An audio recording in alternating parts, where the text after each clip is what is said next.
Parfois, le véritable poids d'une trahison ne réside pas dans le coup reçu, mais dans l'urgence avec laquelle votre esprit exige de le rendre.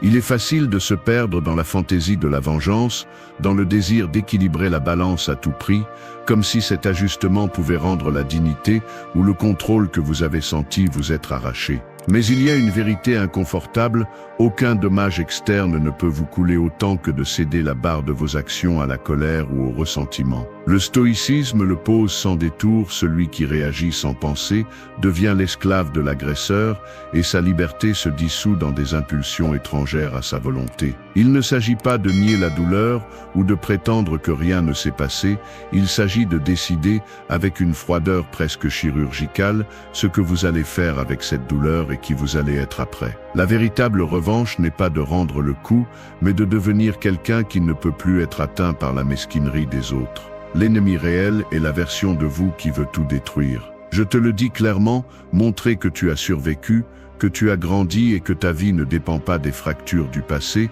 est la réponse la plus percutante que tu peux donner. Il ne s'agit pas de pardonner par faiblesse, ni d'oublier par commodité, mais de démontrer par des actes que ton évolution est irréfutable. Aujourd'hui, nous allons explorer les 8 attitudes qui transforment la blessure en pouvoir, parce que la vengeance la plus dévastatrice est la croissance. 1. Choisis ta réponse, pas ta réaction. Tu franchis la porte du bureau, tu entends ce commentaire passif-agressif dirigé vers toi, et tu ressens immédiatement le choc, mâchoire serrée, respiration qui s'accélère, l'envie de lâcher quelque chose de tout aussi venimeux. Dans ta tête, une partie crie que tu ne devrais pas laisser passer ça, que tu dois te défendre, marquer ton territoire, montrer que personne ne te marche dessus. C'est le mécanisme automatique que tu traînes depuis des années, presque comme un réflexe musculaire. La plupart, sinon tous, préfèrent suivre cet élan, le justifiant par des phrases confortables « Je ne suis pas idiot, je ne vais pas me laisser faire ». Ils ont commencé. Tu te le répètes pour ne pas te sentir faible, comme si réagir automatiquement était un acte de courage et non de simple manque de contrôle. Mais voici la vérité inconfortable, chaque fois que tu choisis de réagir, tu deviens esclave de cet élan. Tu n'es pas fort, tu es prévisible. Tu n'es pas craint, tu es manipulable. Ton ennemi n'a même pas besoin de faire d'efforts, il lui suffit d'appuyer sur le bon bouton pour te voir brûler de l'intérieur. Ne te trompe pas. La douleur ne vient pas de l'offense, elle vient de ton incapacité à mettre un filtre entre ce qu'on te fait et ce que tu fais ensuite. Tant que tu continues à justifier tes réactions, tu restes coincé dans la même boucle que tu as juré de briser. Personne ne te demande de devenir un robot sans émotion, mais si tu te contentes d'être une marionnette de tes impulsions, tu as déjà perdu. Le vrai stoïcien n'est pas celui qui ne ressent rien, c'est celui qui décide. Décider est un verbe qui fait mal, parce qu'il implique de l'effort, de l'entraînement, de la répétition. Mais c'est le seul moyen de cesser d'être une victime des circonstances. Te rends-tu compte de l'énergie que tu gaspilles en réagissant par réflexe ? Combien d'opportunités de croissance tu jettes à la poubelle juste pour défendre un ego fragile qui en réalité ne te protège de rien? Marc Aurèle n'a pas écrit ses méditations pour se vanter, il les a écrites au milieu de crises personnelles et politiques où il avait tout à fait le droit de perdre la tête et de crier au monde. Mais il a choisi autre chose, mettre une distance entre le stimulus et la réponse, forger un caractère résistant plutôt que de chercher une vengeance immédiate. Sénèque l'a bien dit, personne ne peut te faire autant de mal que toi-même lorsque tu permets que ta réponse soit dictée par la colère. Tu décides si le mal devient une fracture permanente ou le point de départ d'une amélioration radicale. N'achète pas le mensonge que c'est comme ça que tu es et que tu ne peux pas changer. C'est l'excuse parfaite pour rester faible. Changer est inconfortable, cela implique de te confronter à cette version de toi qui préfère crier plutôt que respirer, attaquer plutôt qu'observer. Mais si tu ne le fais pas, chaque petite offense continuera à s'accumuler comme une dette émotionnelle qui un jour te sera réclamée avec intérêt. Il y a une ligne que tu ne peux pas franchir si tu veux grandir, celle de laisser ta réponse aux mains de l'impulsion. La réaction est bon marché, la réponse est coûteuse. Il est facile d'exploser, il est difficile d'attendre, de respirer, d'analyser et ensuite de décider comment agir. C'est ça le vrai pouvoir. C'est ça la vraie vengeance, non pas contre l'autre, mais contre ta propre tendance à te saboter. Tu n'es pas le premier à sentir que tu dois te défendre, mais tu peux être l'un des rares à choisir de ne pas te rabaisser. L'autocontrôle n'est pas répression, c'est maîtrise. La vraie force n'est pas de rendre le coup, mais de ne pas te laisser entraîner dans la même boue qu'on t'a lancée. Personne ne se souvient de celui qui a réagi, mais tout le monde respecte celui qui a choisi sa réponse. Montre par des actes, pas par des crises de colère. Ta meilleure vengeance est de ne pas être entraîné par la médiocrité des autres. Que ton calme soit le signe de ton évolution. Retiens ceci, le contrôle ne se négocie pas, il se travaille. 2. Fais de la douleur ton maître, pas ton excuse. La douleur ne se discute pas, elle se travaille.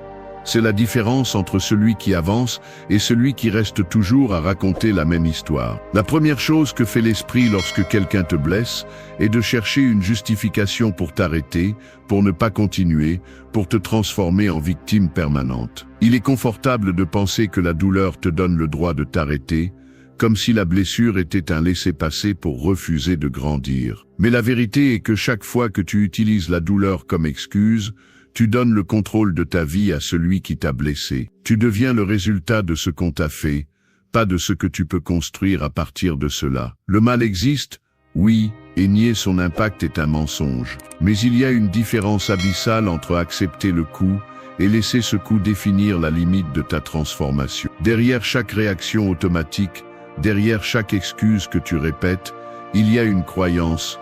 Ce que j'ai souffert m'autorise à rester ainsi. C'est ce qui te maintient attaché.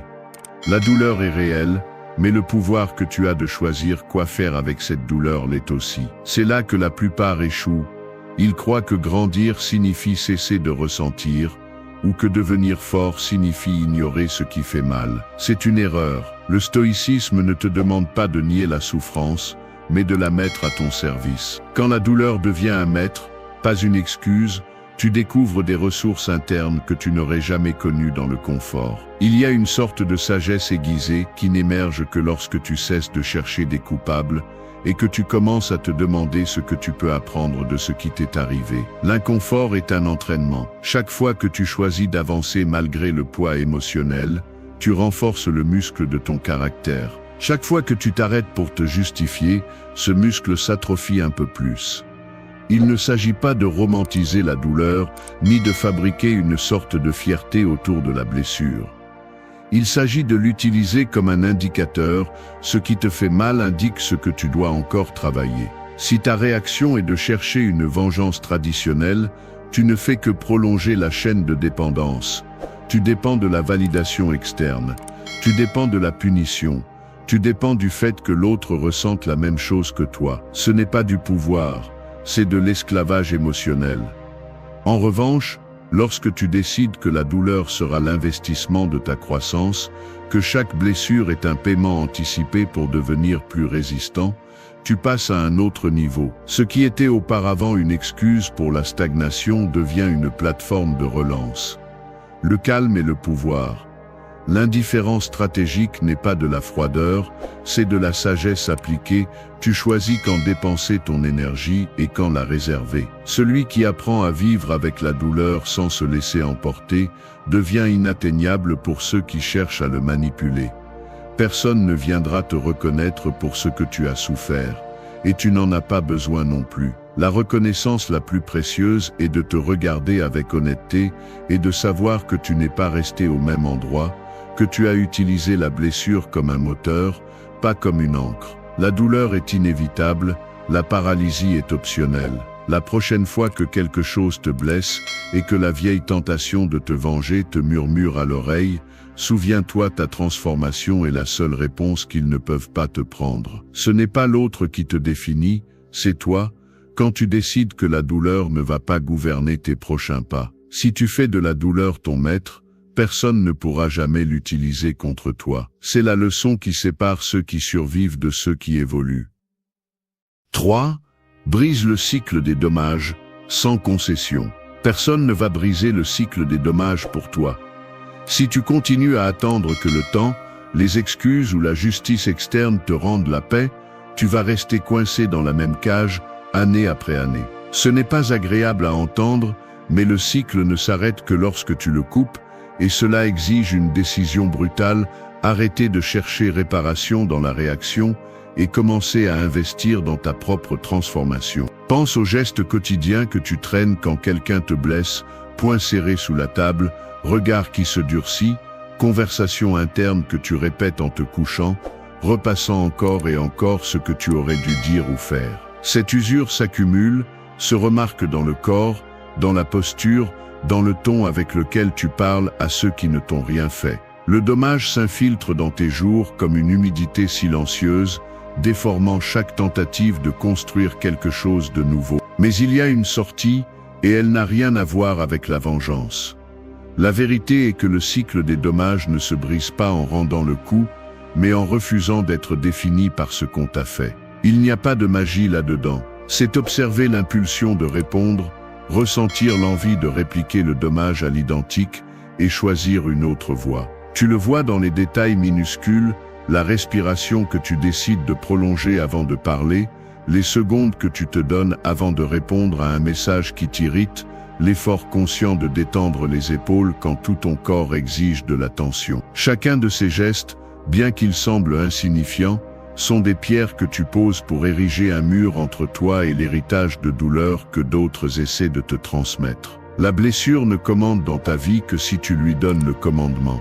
Quand tu décides que ton énergie ne sera pas le paiement pour le compte émotionnel des autres, la dynamique change. Ton silence mesuré, ta distance stratégique, ta capacité à ne pas chercher de complicité dans la plainte, sont des réponses concrètes qui coupent le cycle à la racine.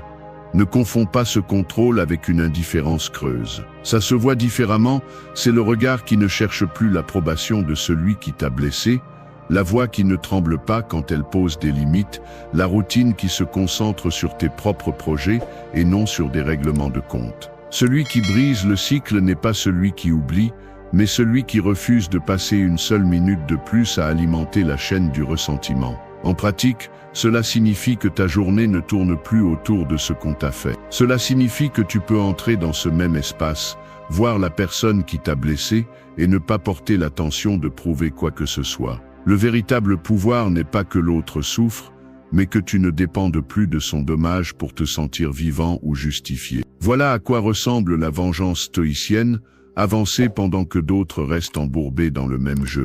Il ne s'agit pas d'ignorer le passé, mais de le situer à sa juste place, comme une donnée de plus et non comme l'axe de ton identité. Celui qui te voit grandir de loin et ne trouve plus en toi la réaction attendue, finit par faire face à son propre vide. Il n'y a pas de pire punition pour celui qui voulait te voir détruit que de confirmer ton indifférence active, ton progrès, ta paix. Briser le cycle, c'est refuser de payer des intérêts pour une dette émotionnelle que tu n'as pas choisie. C'est démontrer, par des actes quotidiens, que rien ni personne n'a le droit de te transformer en une extension de sa propre misère. Grandir est la réponse qu'on ne peut pas te prendre.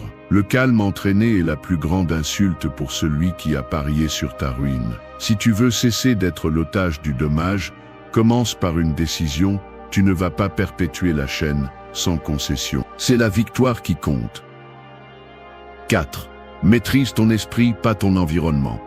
Je vais être honnête, je passe trop de temps à essayer de contrôler ce qui m'entoure. Parfois, je me surprends à calculer comment les gens devraient réagir, comment les circonstances devraient s'aligner, espérant que tout soit plus simple, moins rugueux, plus conforme à mes désirs. C'est un piège mental, tandis que j'essaie de corriger l'extérieur, j'abandonne la seule chose que je peux réellement diriger, mon esprit. Une partie de moi résiste à l'accepter, parce qu'il est inconfortable de se rendre à la réalité que le monde ne va pas se modeler selon ma volonté. Mais c'est là que naît l'anxiété, la frustration, cette sensation d'impuissance qui s'installe lorsque les choses ne se déroulent pas comme je l'attends. J'ai appris que chaque fois que je mets de l'énergie à vouloir modifier mon environnement, je détourne mon attention de la seule bataille essentielle, celle qui se joue à l'intérieur. C'est brutalement simple, et en même temps difficile à reconnaître. Lorsque j'insiste pour que les autres changent,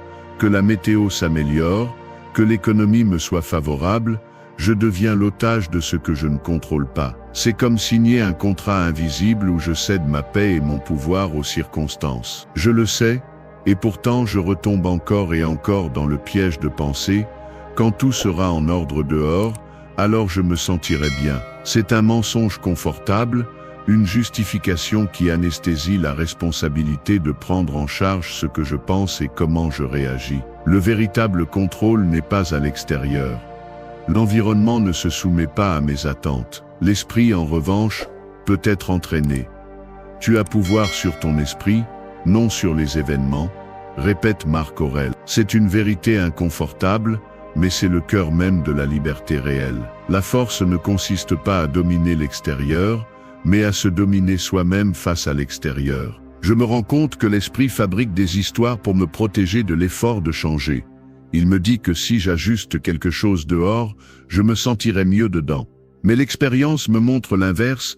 Lorsque j'accepte l'incertitude, lorsque j'assume que je ne peux pas contrôler ce que les autres font ou ce qui arrive, mais bien la manière dont je l'affronte, c'est à ce moment-là que je retrouve ma force. L'esprit est le seul terrain que je peux cultiver à volonté.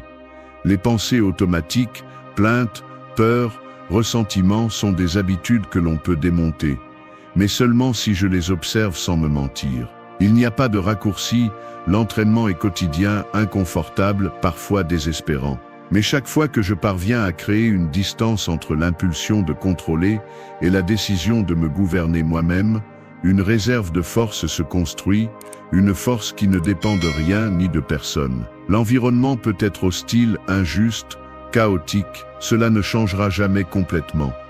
Ce qui peut changer, en revanche, c'est la manière dont j'affronte cette adversité. C'est là que se trouve la différence entre se résigner et devenir fort.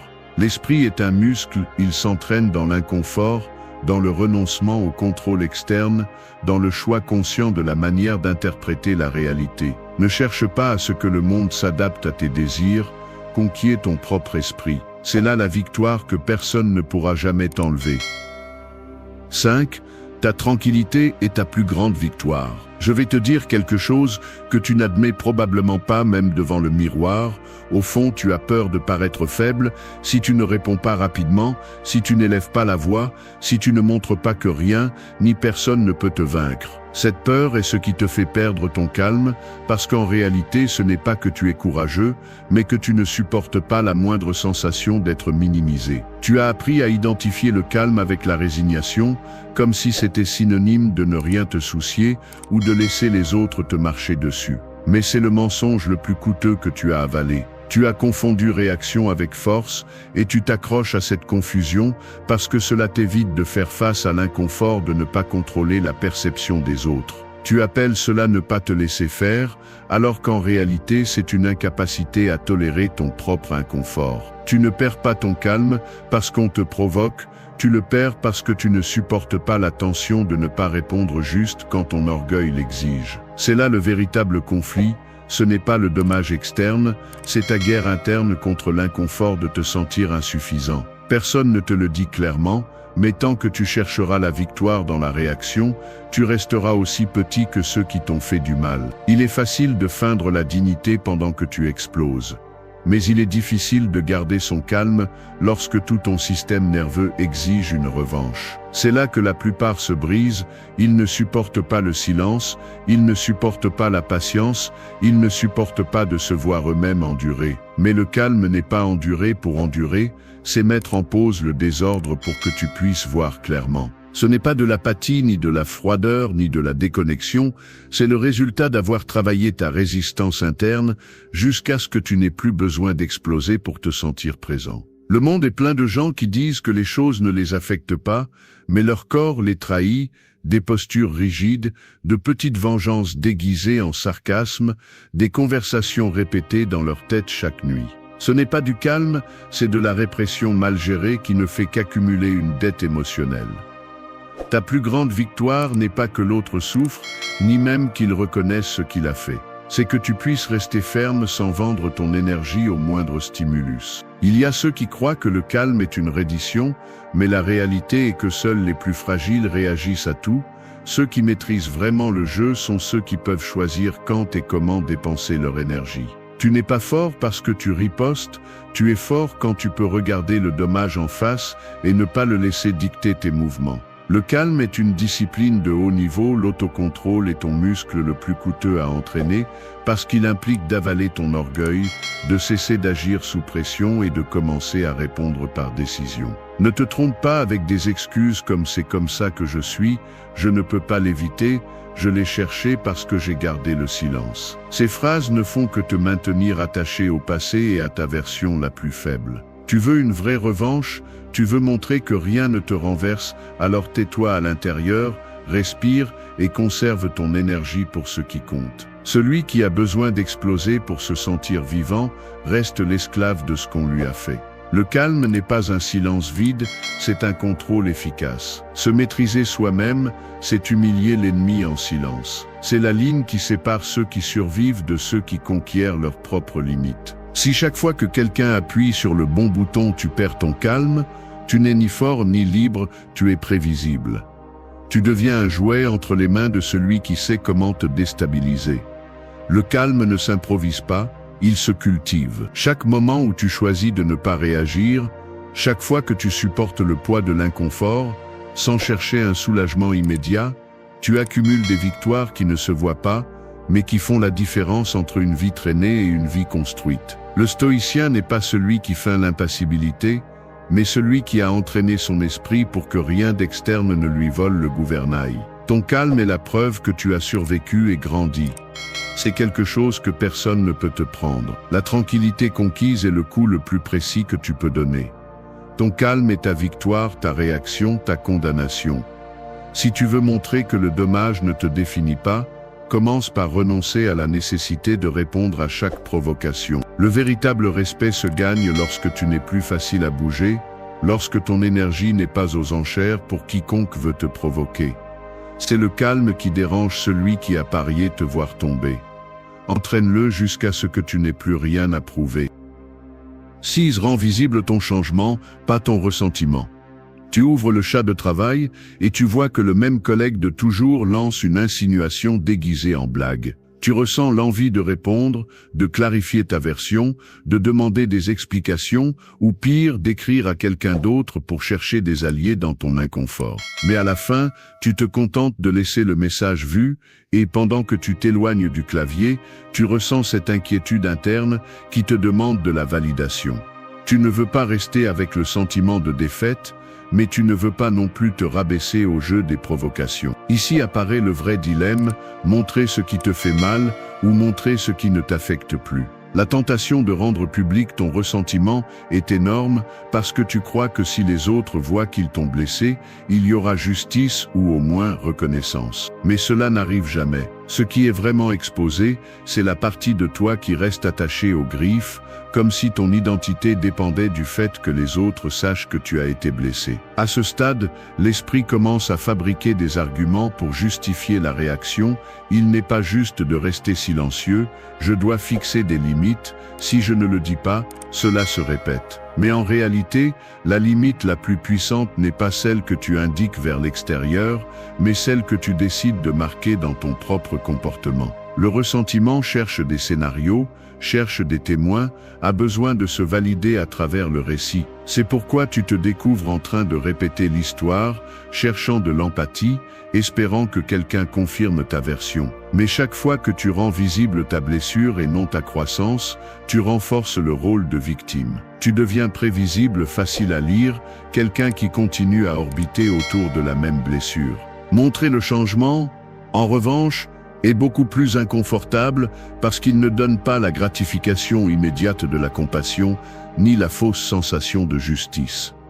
C'est solitaire, c'est silencieux, c'est lent, mais c'est la seule façon que l'énergie que tu dépensais avant à te lamenter soit investie dans quelque chose qui te sort vraiment de l'endroit où tu as été laissé. Cette transformation commence par reconnaître combien de fois tu as laissé ton ressentiment prendre la parole dans ta vie quotidienne. Le ressentiment se filtre dans la façon dont tu réponds aux autres, dans la rigidité de tes jugements, dans l'incapacité de lâcher des conversations déjà mortes. Si tu es obsédé par le fait de prouver que tu as raison, si tu cherches à ce que tout le monde connaisse ta douleur, tu ne fais que prolonger la validité de la blessure. Rends visible ton changement, qu'il se voit dans ta façon de travailler, dans ta discipline, dans ta capacité à maintenir le focus malgré les provocations. Que celui qui t'a blessé doive faire face à la preuve que tu n'as plus de temps, ni d'espace pour rester coincé dans sa narrative. Rien n'est plus dérangeant que de voir celui que tu as blessé avancer sans regarder en arrière.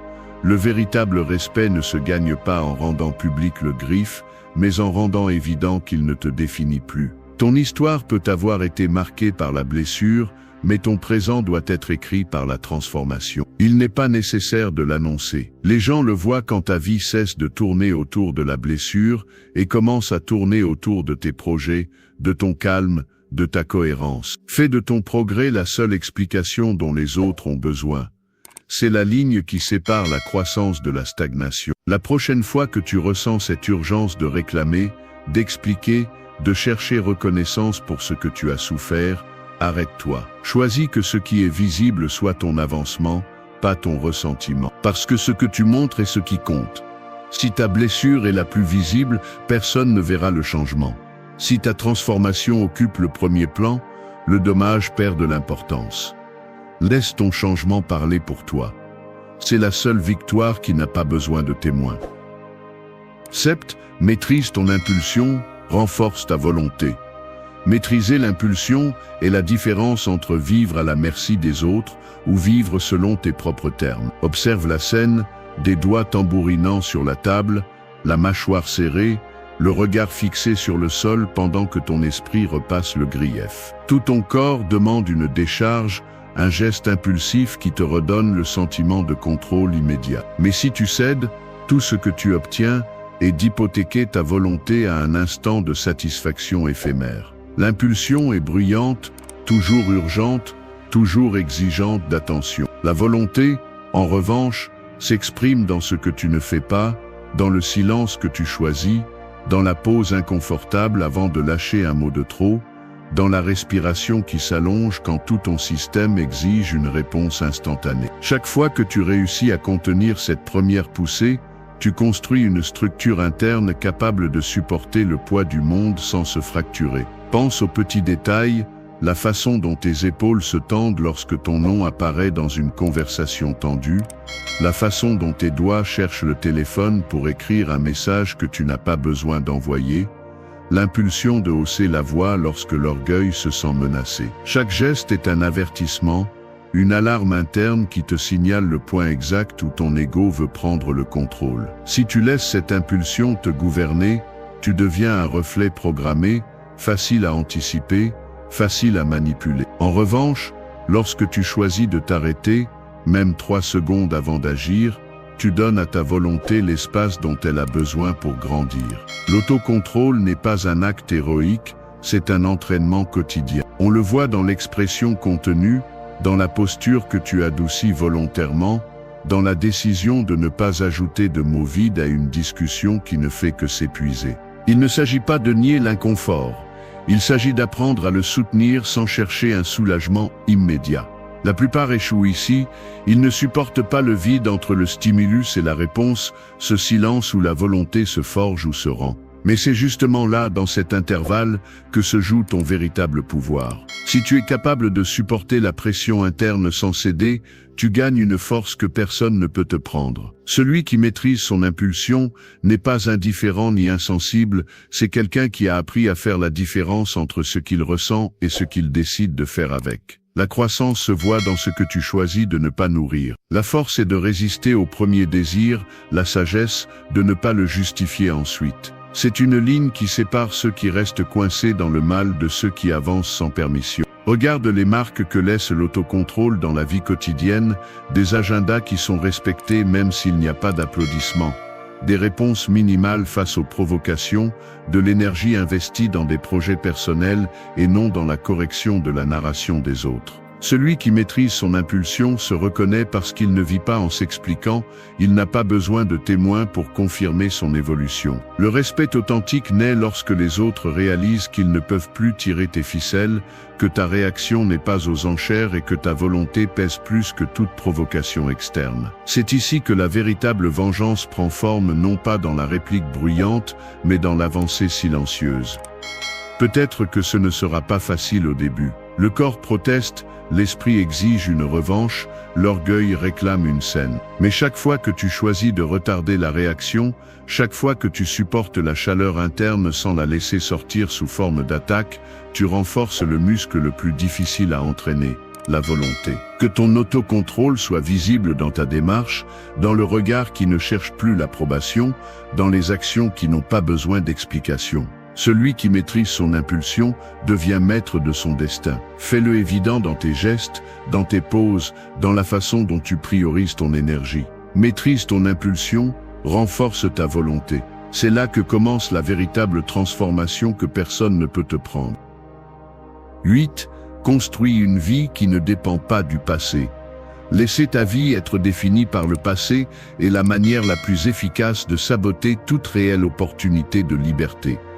C'est la vérité que peu veulent regarder en face, tant que tu restes attaché à ce qu'on t'a fait, à ce que tu n'as pas pu contrôler, à la blessure que tu répètes comme justification, tu confies le gouvernail de ton présent à une version de toi qui n'existe plus, ou pire, à des personnes qui ont depuis longtemps cessé d'avoir un réel pouvoir sur qui tu es. Le passé est un fait, non une condamnation, mais en faire l'axe de ton identité, c'est choisir de vivre dans une prison invisible où chaque décision est filtrée par la croûte de ce qui a fait mal et non par le potentiel de ce que tu peux construire. Si le dommage continue de dicter tes priorités, chaque avancée sera négociée avec la peur de retomber, avec le soupçon que rien de bon ne dure parce qu'on t'a brisé auparavant. C'est une économie émotionnelle basée sur la rareté, sur la vigilance constante, sur le calcul défensif. On ne grandit pas ainsi, on survit à peine. Le mécanisme est simple à comprendre bien qu'il soit difficile à démonter. Chaque fois que tu organises tes décisions autour du passé, tu renforces l'idée que ce que tu as été détermine ce que tu peux être. Le pilote automatique s'active, tu choisis des relations par peur de répéter l'abandon, tu es obsédé par l'évitement des erreurs passées, tu te construis une narration où la prudence pèse plus que l'ambition. Ce n'est pas de la sagesse, c'est de la paralysie déguisée en maturité. Le passé ne mérite que l'espace qu'il occupe dans ton apprentissage, pas dans ton agenda de priorité.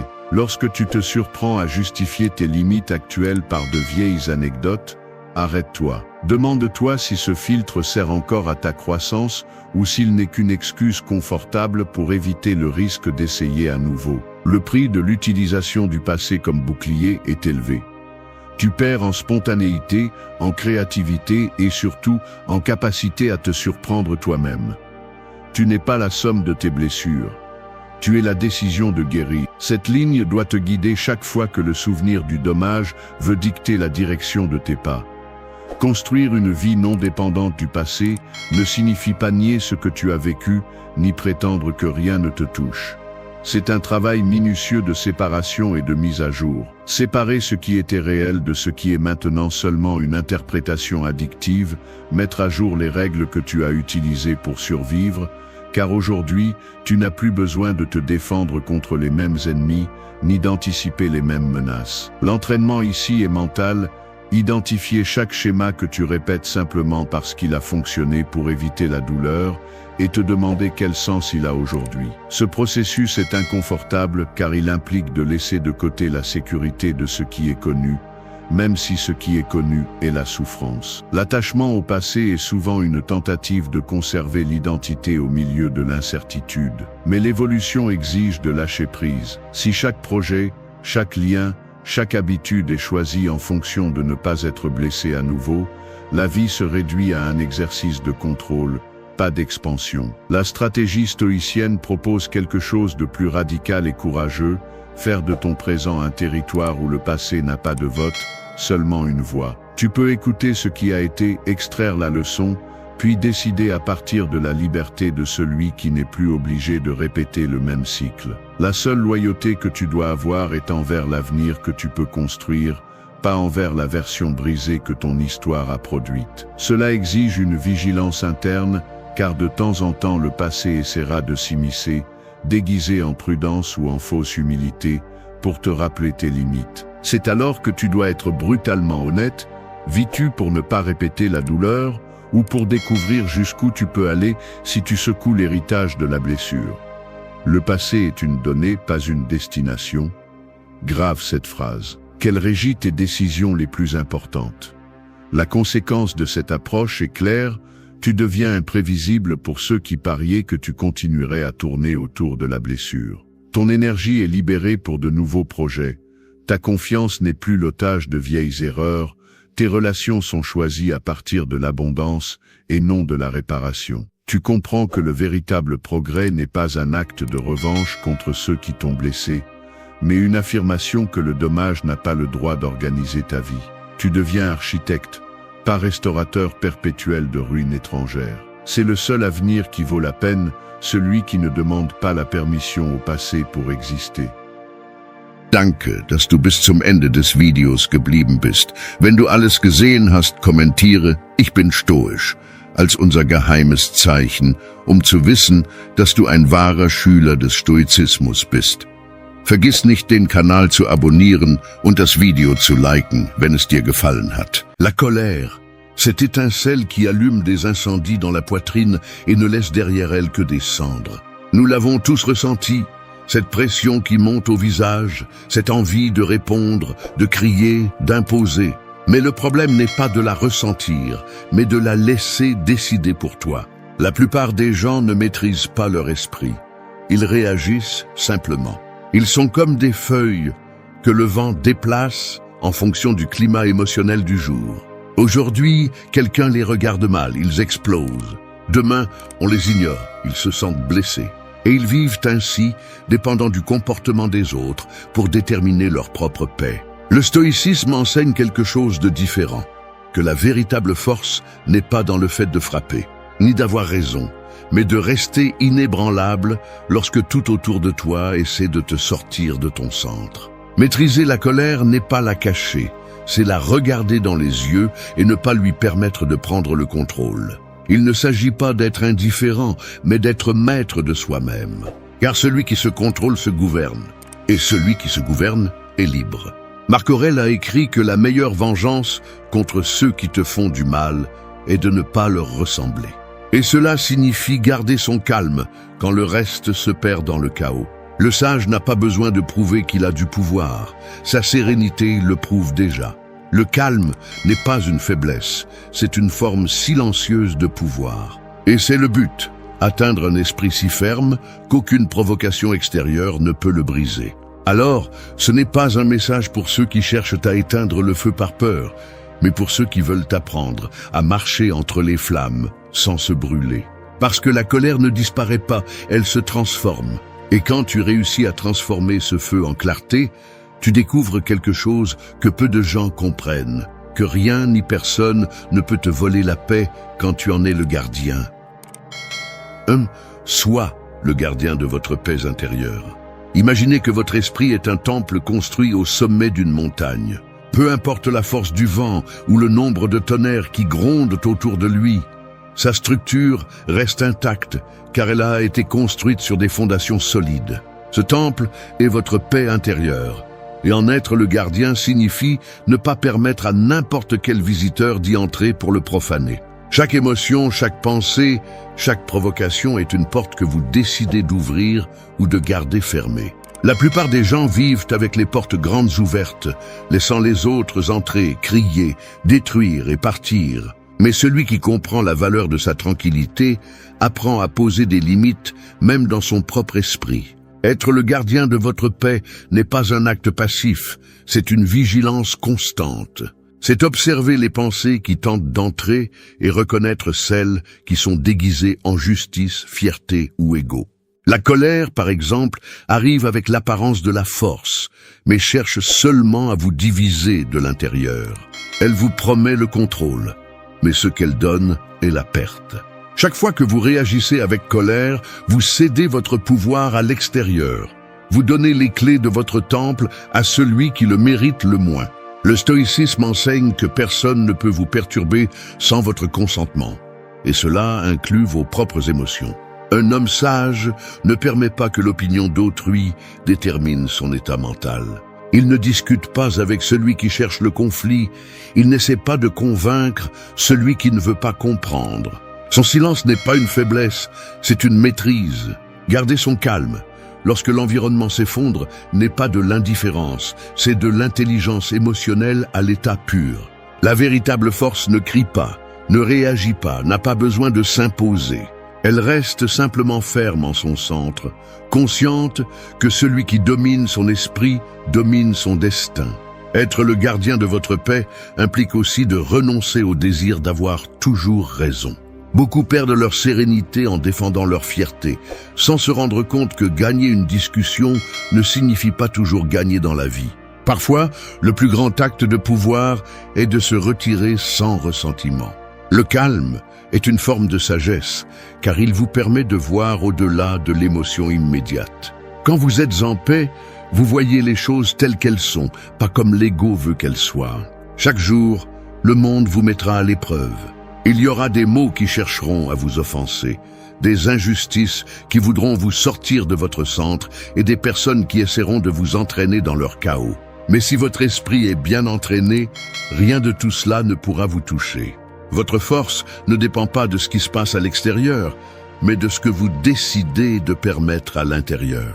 La paix n'est pas l'absence de conflit, c'est la capacité de rester serein au milieu de celui-ci.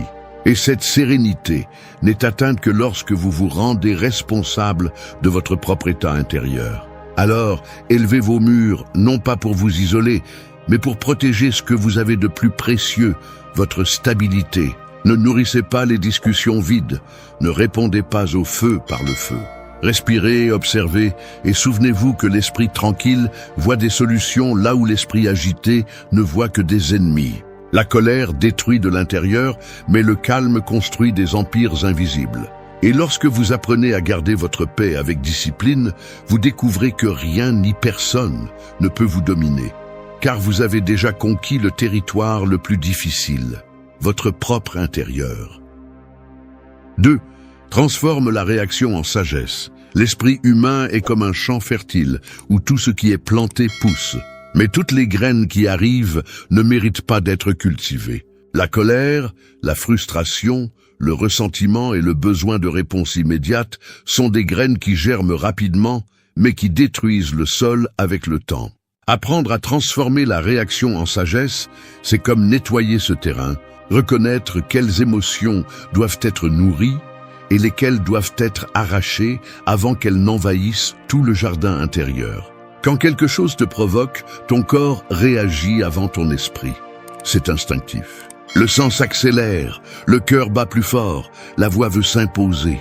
Mais juste là, à ce moment où tout semble te pousser à répondre, se trouve le point de pouvoir. La plupart tombent dans cette impulsion, car ils confondent réaction avec force. Cependant, le véritable pouvoir réside dans la pause. C'est dans la seconde de silence que naît la sagesse. Il n'y a rien de plus difficile que de s'arrêter lorsque l'ego exige d'agir, mais c'est précisément ce contrôle qui différencie celui qui maîtrise son esprit de celui qui est dominé par lui. Épictète disait que ce ne sont pas les choses qui nous perturbent, mais notre opinion sur elles. La réaction n'est que le reflet d'un esprit qui n'a pas encore appris à observer avant de juger. Lorsque tu réussis à faire ce pas, lorsque tu es capable de t'arrêter et de voir l'émotion sans t'identifier à elle, tu cesses d'être l'esclave de l'impulsion. Au lieu de crier, tu écoutes. Au lieu d'attaquer, tu analyses. Au lieu de réagir, tu comprends. Ce changement ne transforme pas seulement le moment, il transforme toute ta vie. Transformer la réaction en sagesse signifie observer l'émotion comme un maître observerait son apprenti. Tu ne la réprimes pas, mais tu ne lui donnes pas non plus le contrôle. Tu l'étudies, tu te demandes, qu'est-ce que cela veut m'apprendre? Pourquoi cela m'affecte-t-il autant? Quelle partie de moi se sent menacée? Cette introspection transforme la colère en autoconnaissance. Tu cesses de la voir comme un ennemi et commences à la comprendre comme un signal, comme une alarme qui indique qu'il y a quelque chose en toi qui a encore besoin d'être travaillé. Le sage ne réagit pas, il répond.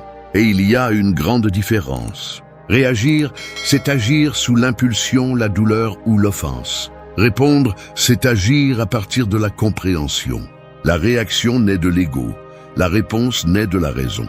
L'impulsion cherche à gagner, la sagesse cherche à comprendre. Quand tu apprends à faire ce saut, la vie devient plus claire. Tu ne te sens plus entraîné parce que les autres disent ou font, parce que tu comprends que tout ce qui est externe n'a que le pouvoir que tu lui accordes. Transformer la réaction en sagesse implique également d'accepter que chaque provocation est un entraînement. Chaque insulte, chaque obstacle, chaque déception est une occasion de renforcer l'esprit. Chaque fois que tu choisis de ne pas réagir, tu pratiques la maîtrise intérieure. Il n'y a pas de meilleur terrain d'entraînement que la vie elle-même. Chaque situation qui cherche à te sortir de ton centre est une invitation à y revenir avec plus de force, plus de clarté et plus de contrôle. C'est ainsi que la colère cesse d'être un ennemi et devient une enseignante. Elle te montre tes limites, tes blessures, tes attachements. Elle t'enseigne où il y a encore du travail à faire. Et lorsque tu réussis à l'écouter sans te laisser emporter, tu découvres que chaque émotion intense contient une leçon profonde. Transformer la réaction en sagesse ne signifie pas devenir froid ou distant. Cela signifie transformer chaque impulsion en croissance, chaque provocation en apprentissage et chaque défi en une opportunité pour polir ton caractère. Parce qu'au final, celui qui maîtrise sa réaction n'a pas seulement du pouvoir sur lui-même, il a la paix. Et cette paix n'est pas l'absence d'émotion, c'est la présence de compréhension. C'est le fruit d'un esprit entraîné qui a appris qu'il n'y a pas de bataille plus importante que celle qui se déroule entre l'émotion et la raison. Et quand la raison l'emporte, l'âme se repose. 3. Observe le chaos sans en faire partie. Imagine que tu es au milieu d'une tempête. Le vent frappe fort, les vagues se dressent comme des montagnes et tout semble hors de contrôle. La plupart des gens dans ce scénario essaient de lutter contre la mer, agitent les bras, se laissent emporter par la panique, mais pas le sage. Le sage devient l'observateur. Il ne lutte pas contre l'eau, il flotte. Il ne maudit pas la tempête, il comprend son rythme. C'est la différence entre celui qui réagit et celui qui maîtrise son esprit. Apprendre à observer le chaos sans en faire partie est l'une des plus grandes vertus du stoïcisme et l'une des plus difficiles à atteindre.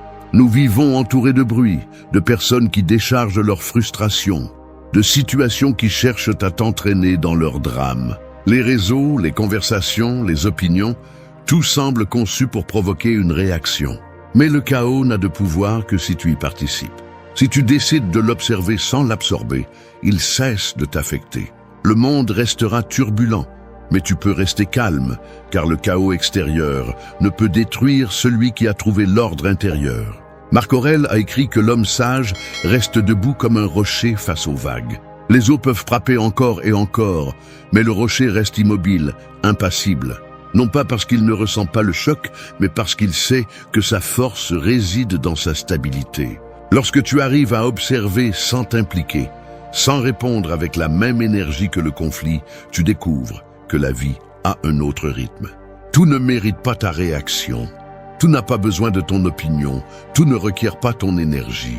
La véritable maîtrise n'est pas de contrôler le monde, mais de ne pas permettre au monde de te contrôler. Être observateur du chaos signifie apprendre à voir au-delà du moment. Lorsqu'une personne agit avec agressivité ou injustice, ce que tu vois est son propre désordre se reflétant. Ne le prends pas personnellement. Chacun exprime à l'extérieur ce qu'il ne peut résoudre à l'intérieur. Si tu réponds avec le même feu, tu finis aussi par te brûler. Mais si tu choisis de rester calme, le cycle se brise. La sérénité désarme le conflit, car le chaos se nourrit de ta réaction. Si tu ne lui donnes pas de carburant, il meurt de lui-même.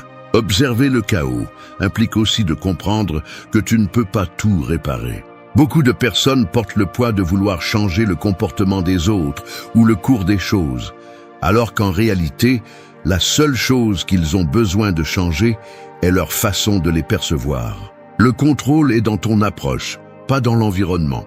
L'esprit entraîné ne cherche pas à éteindre chaque feu, il apprend à marcher entre eux sans se brûler. Et cela s'acquiert avec une pratique quotidienne, en t'arrêtant, en respirant et en te rappelant que tout ce qui est urgent n'est pas important.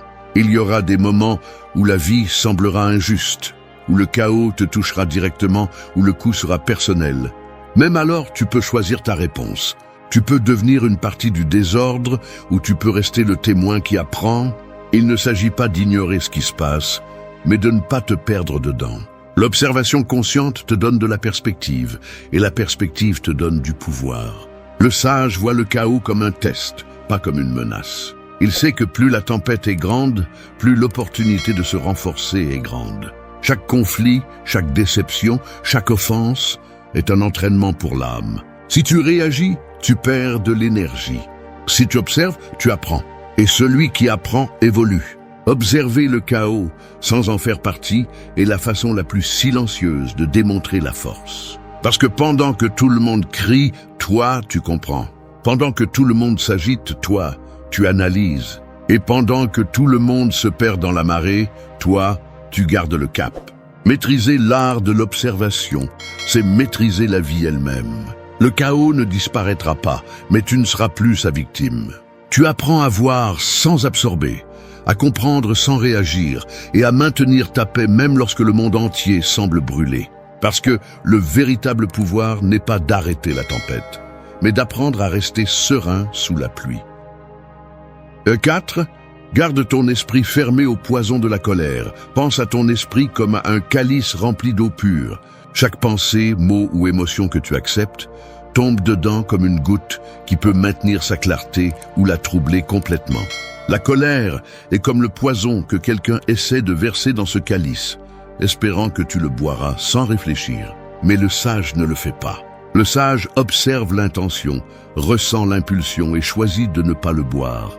Garder l'esprit fermé au poison de la colère ne signifie pas nier ce que tu ressens, mais décider ce qui mérite de rester en toi et ce qui ne le mérite pas. La colère se déguise en justice, mais cherche en réalité à contrôler. Elle te promet de la force, mais te vole de l'énergie. Elle te fait croire que tu as raison, mais en réalité elle te prive de clarté. C'est comme une ombre qui se nourrit de ton attention.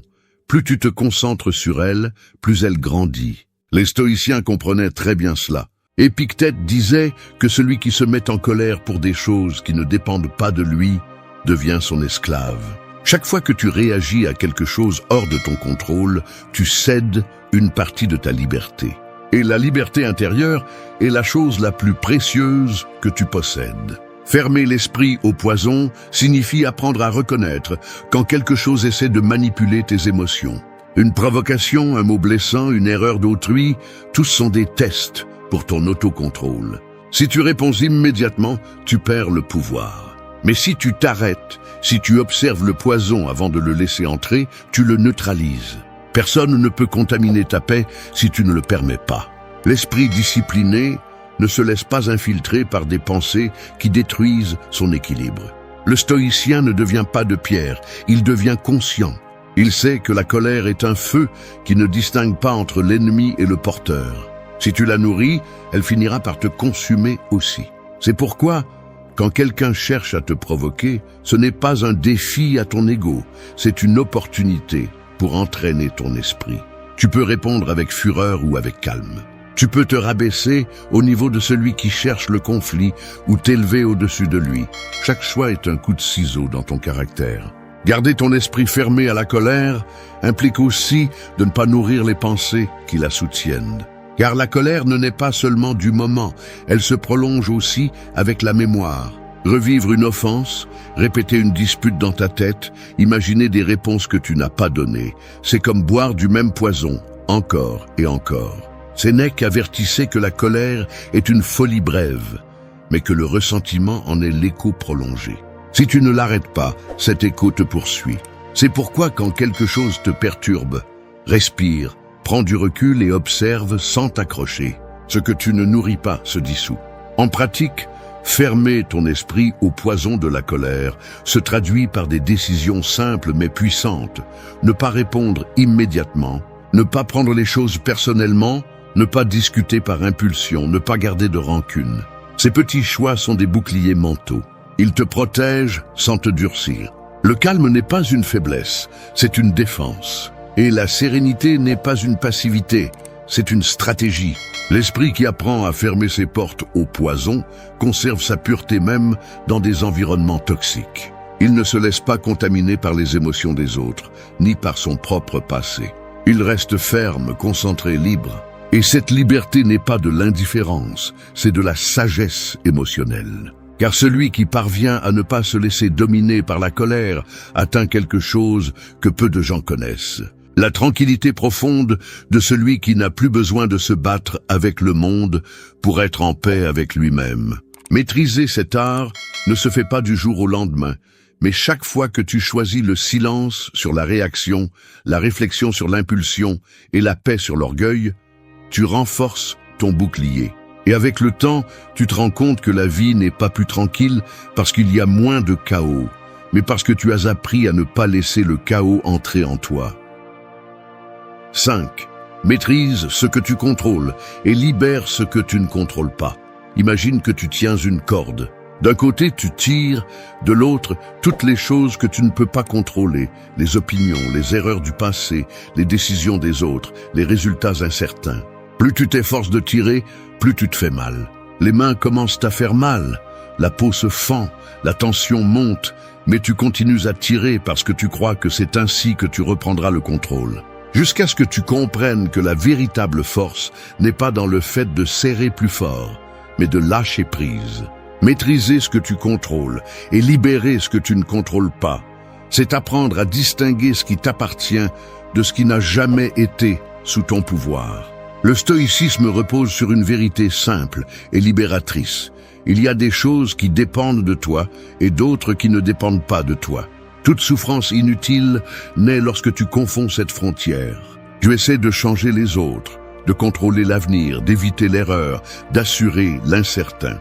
Et lorsque la réalité ne se plie pas à ta volonté, la frustration se transforme en colère. Mais le sage ne gaspille pas son énergie dans des batailles perdues.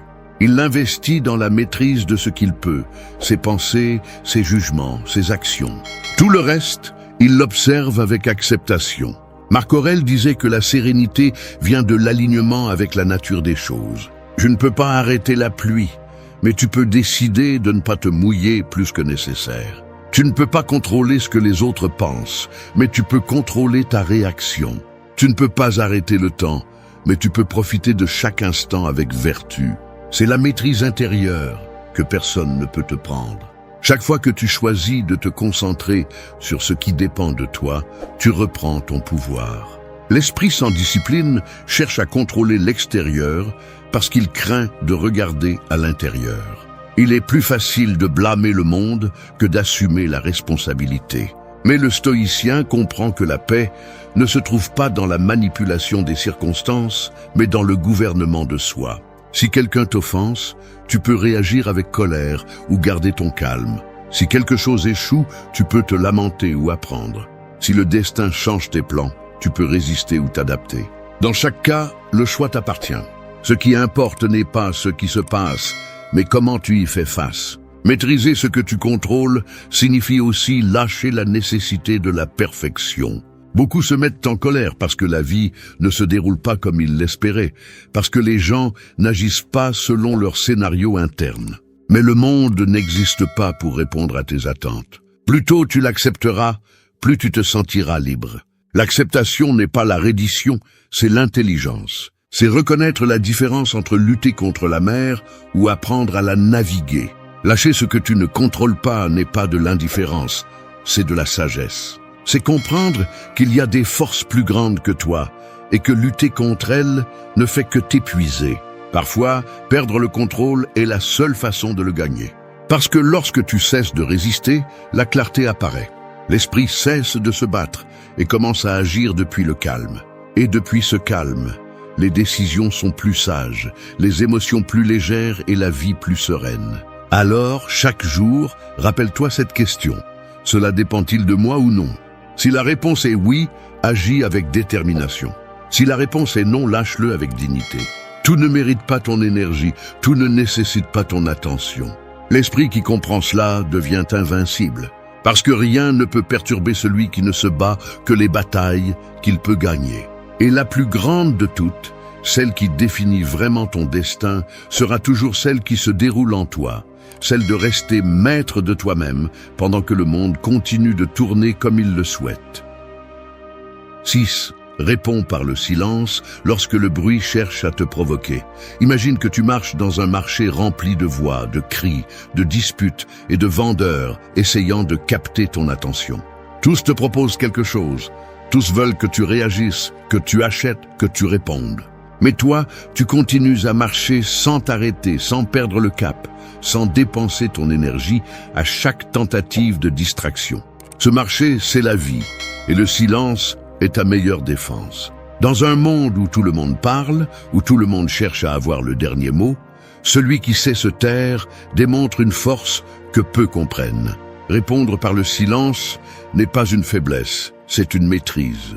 Il faut plus de courage pour garder son calme que pour lâcher une réponse impulsive. Le bruit cherche à te dominer, à t'arracher de ton centre, à te faire oublier ton équilibre. La provocation ne vient pas toujours des autres, elle peut aussi venir de ton propre esprit. C'est cette voix intérieure qui te dit « Réponds-lui, ne te laisse pas faire, fais-lui voir que tu as raison ». Mais le sage comprend que toutes les batailles ne valent pas la peine, et que la plupart des disputes ne sont que des pièges pour perdre la paix. Sénèque disait que la meilleure preuve de grandeur est la sérénité face à la provocation. Le silence n'est pas un manque de réponse. C'est la réponse la plus intelligente lorsque l'autre personne ne cherche que le conflit. Car celui qui maîtrise sa langue démontre qu'il maîtrise déjà son esprit. Et celui qui maîtrise son esprit n'a plus besoin de gagner la conversation, car il a gagné quelque chose de plus important, le contrôle de lui-même. Le silence est aussi une forme de protection. Lorsque tu choisis de ne pas répondre à l'agression, tu évites que l'énergie négative t'atteigne. Chaque mot que tu ne prononces pas dans un moment de colère est une victoire sur toi-même. Chaque fois que tu décides de garder le silence, tu renforces les fondations de ton calme. Ce n'est pas de l'indifférence, c'est de la stratégie. Parce que pendant que l'autre crie, toi tu observes. Pendant que l'autre s'épuise, toi tu conserves ton pouvoir. Et avec le temps, tu apprends que le silence désarme plus que n'importe quel argument. Il n'y a pas besoin de prouver quoi que ce soit. Celui qui te provoque veut t'entraîner à son niveau, veut que tu deviennes le reflet de son désordre. Mais si tu réponds avec le même bruit, tu deviens une partie de lui. La personne forte n'a pas besoin de prouver sa force avec des mots. Elle la démontre par sa contenance. C'est celui qui se tait qui écoute vraiment. C'est celui qui ne réagit pas, qui voit vraiment clairement. Dans un monde qui valorise l'immédiateté, s'arrêter et garder le silence est un acte de rébellion et de sagesse en même temps. Le silence ne signifie pas toujours l'absence d'action. Parfois, c'est l'espace où l'esprit pense plus clairement. Quand tu te tais, tu ne te soumets pas, tu analyses. Tu ne te rends pas, tu te prépares. Tu ne t'éteins pas, tu te concentres. Il y a du pouvoir dans cette pause. C'est là que l'émotion perd de sa force et que la raison prend le commandement. Parce que le silence te donne une perspective, il te permet de voir ce que le bruit cache. Répondre par le silence enseigne aussi aux autres comment ils doivent te traiter. Il leur montre que tu n'es pas disponible pour des jeux mentaux, que tu ne te rabaisseras pas face à des provocations vides. Ton calme devient un miroir dans lequel l'autre voit son propre dérèglement. Il n'y a rien qui déstabilise plus une personne énervée que quelqu'un qui ne rentre pas dans son jeu. Cette maîtrise ne s'apprend pas du jour au lendemain. Elle se travaille chaque fois que tu choisis de ne pas réagir, chaque fois que tu décides de protéger ton énergie plutôt que ton orgueil. La prochaine fois que quelqu'un cherchera à te provoquer, rappelle-toi que tout ce qui exige une réponse ne la mérite pas toujours. Parfois, le silence est la forme la plus pure d'intelligence. Parce que pendant que les autres se perdent dans le bruit, toi, tu restes maître de toi-même, imperturbable, conscient et fort. Le bruit s'éteint, mais le silence du sage demeure. 7. Regarde avec compréhension, pas avec colère. Pense aux yeux comme à des fenêtres qui reflètent non seulement ce qu'ils regardent, mais aussi ce qu'ils ressentent. Deux personnes peuvent observer la même scène et voir des réalités complètement différentes. L'une, avec colère, voit l'offense, l'injustice et la menace. L'autre, avec compréhension, voit l'ignorance, la peur ou la douleur d'autrui. La différence n'est pas dans ce qui se passe, mais dans la lentille avec laquelle on observe. Regarder avec compréhension, c'est changer cette lentille. Cesser de voir à partir de la blessure et commencer à voir à partir de la sagesse. La plupart des gens réagissent parce qu'ils interprètent le comportement des autres comme une attaque personnelle. Mais ce n'est presque jamais le cas. Les gens agissent à partir de leur niveau de conscience, de leurs propres batailles internes, de leurs peurs non résolues. Ce qui t'offense aujourd'hui chez quelqu'un révèle peut-être seulement une partie de toi qui a encore besoin de guérir. Quand tu comprends cela, la colère perd de son pouvoir. Tu ne vois plus d'ennemis, tu vois des reflets. Et chaque reflet est une opportunité de grandir. Marc Aurèle disait que quand quelqu'un agit mal, c'est parce qu'il ignore ce qui est correct. Et si tu l'ignorais aussi, tu agirais de la même manière. Cette phrase renferme une vérité profonde. Personne ne fait de mal en toute clarté. Les gens blessent quand ils sont confus, quand ils sont pris au piège de leurs émotions ou de leurs croyances limitantes. Comprendre cela ne justifie pas leurs actes, mais te libère du poids de les haïr. Parce que la haine ne punit pas l'autre, elle t'empoisonne. Regarder avec compréhension ne signifie pas accepter l'inacceptable, mais ne pas permettre que le comportement des autres détruise ta tranquillité. Tu peux poser des limites, tu peux t'éloigner, tu peux parler fermement, mais sans rancune. La compréhension te donne le contrôle, la colère te l'enlève. Celui qui comprend les causes cesse de dépenser de l'énergie dans les conséquences. Voir au-delà de l'impulsion, c'est voir la racine. Et en le faisant, tu ne réagis plus, tu choisis. La compréhension implique aussi de te regarder toi-même, avec la même compassion que tu offres aux autres. Souvent, la colère ne naît pas de ce qu'on te fait, mais de ce que tu n'as pas encore pardonné en toi. Chaque réaction intense est un signe de quelque chose en toi qui demande de l'attention. Si tu t'arrêtes pour l'observer sans jugement, tu commences à guérir. Comprendre n'est pas une faiblesse, c'est une maturité émotionnelle. C'est avoir le courage de regarder sans blâmer, d'accepter sans ressentiment et de continuer à avancer sans porter l'amertume du passé. Le sage ne cherche pas la vengeance, il cherche la compréhension. Parce qu'il sait que comprendre l'autre lui donne la paix, alors que tenter de le punir ne fait que prolonger la souffrance. L'esprit entraîné n'a pas besoin de prouver sa supériorité, car sa plus grande victoire est de rester en équilibre. Quand tu arrives à regarder avec compréhension, tu découvres que le monde n'est pas rempli de méchants, mais de personnes perdues dans leur propre douleur. Et cette découverte te rend libre. En pratique, chaque fois que quelqu'un te provoque, rappelle-toi de faire une pause. Ne demande pas « pourquoi fait-il cela ?», mais « qu'est-ce qui le pousse à agir ainsi ?» Cette simple question change tout. Elle désactive la réaction, éveille l'empathie et renforce ton autocontrôle. La compréhension n'élimine pas le conflit, mais elle élimine son pouvoir sur toi. Regarder avec compréhension, c'est voir avec les yeux de l'âme. C'est comprendre que la vie ne sera pas toujours juste, mais tu peux être juste dans ta façon de regarder. Quand tu choisis de voir avec compréhension, rien ne peut te sortir de ton centre. Parce que la colère est un feu, mais la compréhension est une lumière. Et quand tu éclaires une situation avec sagesse, le feu s'éteint, l'âme se repose, et l'esprit revient à son état naturel, le calme. 8. Laisse la colère t'enseigner, ne la laisse pas te gouverner. Imagine que la colère est comme un feu qui vit en toi. Si tu l'ignores, il s'éteint et te laisse dans l'obscurité. Si tu l'alimentes trop, il te consume. Mais si tu apprends à le contrôler, ce feu peut devenir une source de lumière. Toutes les émotions intenses ne sont pas des ennemis. Certaines arrivent pour te montrer quelque chose que tu ne comprends pas encore de toi-même. La colère, aussi destructrice qu'elle puisse paraître, est une enseignante déguisée. Et celui qui apprend d'elle, au lieu d'être son esclave, devient son maître. La plupart des gens craignent la colère ou la répriment, croyant que l'autocontrôle est de feindre le calme. Mais le stoïcisme enseigne le contraire. Maîtriser la colère n'est pas la cacher sous un sourire faux, c'est l'affronter avec conscience. C'est te demander quel message elle essaye de te donner. Car la colère, lorsqu'elle est analysée avec sérénité, révèle toujours une cause plus profonde. La peur, la frustration, l'impuissance ou le désir de contrôle. Chaque fois que tu ressens ce feu, il y a quelque chose en toi qui demande de l'attention. Ne rejette pas l'émotion, observe-la. Marc Aurèle disait que les émotions sont comme les vents. Tu ne peux pas les arrêter, mais tu peux décider où naviguer. Quand la colère apparaît, ne te refuse pas à la ressentir. Si tu le fais, elle ne fera que grandir en silence. Accepte-la comme faisant partie de ton humanité, mais ne lui donne pas le gouvernail. Laisse-la parler, mais ne lui laisse pas décider. Écoute son message, car parfois la colère te signale des limites que tu n'as pas établies ou des vérités que tu n'as pas voulu accepter. La différence entre celui qui évolue et celui qui sombre réside dans ce qu'il fait de cette énergie.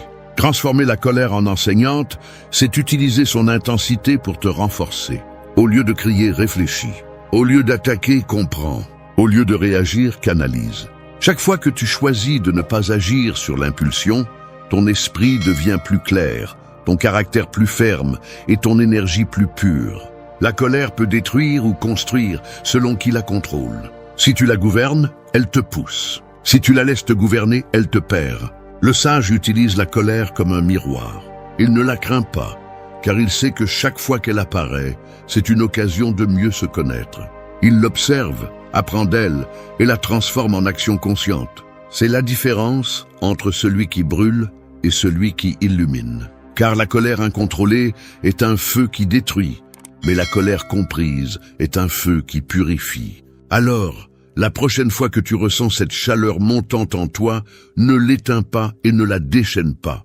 Respire, ressens-le et demande-toi ce qu'il veut te montrer. Peut-être est-ce la limite que tu dois fixer, la blessure que tu n'as pas encore fermée ou la patience que tu dois cultiver.